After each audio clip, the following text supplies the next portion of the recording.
小鸟艾拉与骄傲的孔雀。在遥远的丛林中，住着一群乌鸦、鸽子、孔雀和其他各种鸟类。每天，它们都会进行飞行比赛，比赛谁能飞得最高、最远。在这群鸟中，有一只叫做艾拉的小鸟。艾拉是一只普通的乌鸦，它总是以一种谦逊和低调的态度对待每个人。在比赛中，它并不总是第一，但它总是适时降低自己的高度，以便能更好地照顾到地面上的小朋友。有一天，孔雀克罗宣称他将举办一场只有他能赢的比赛。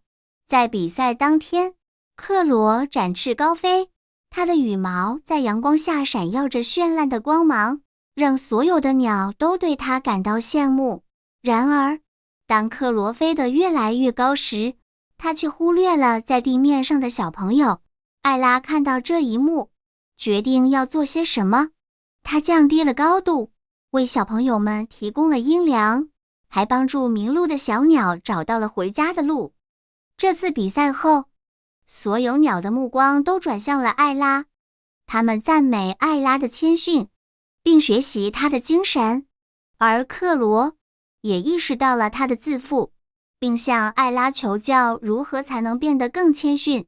这个故事告诉我们，谦逊并不意味着自卑，它意味着尊重他人，意味着理解世界并不仅仅只有我们自己。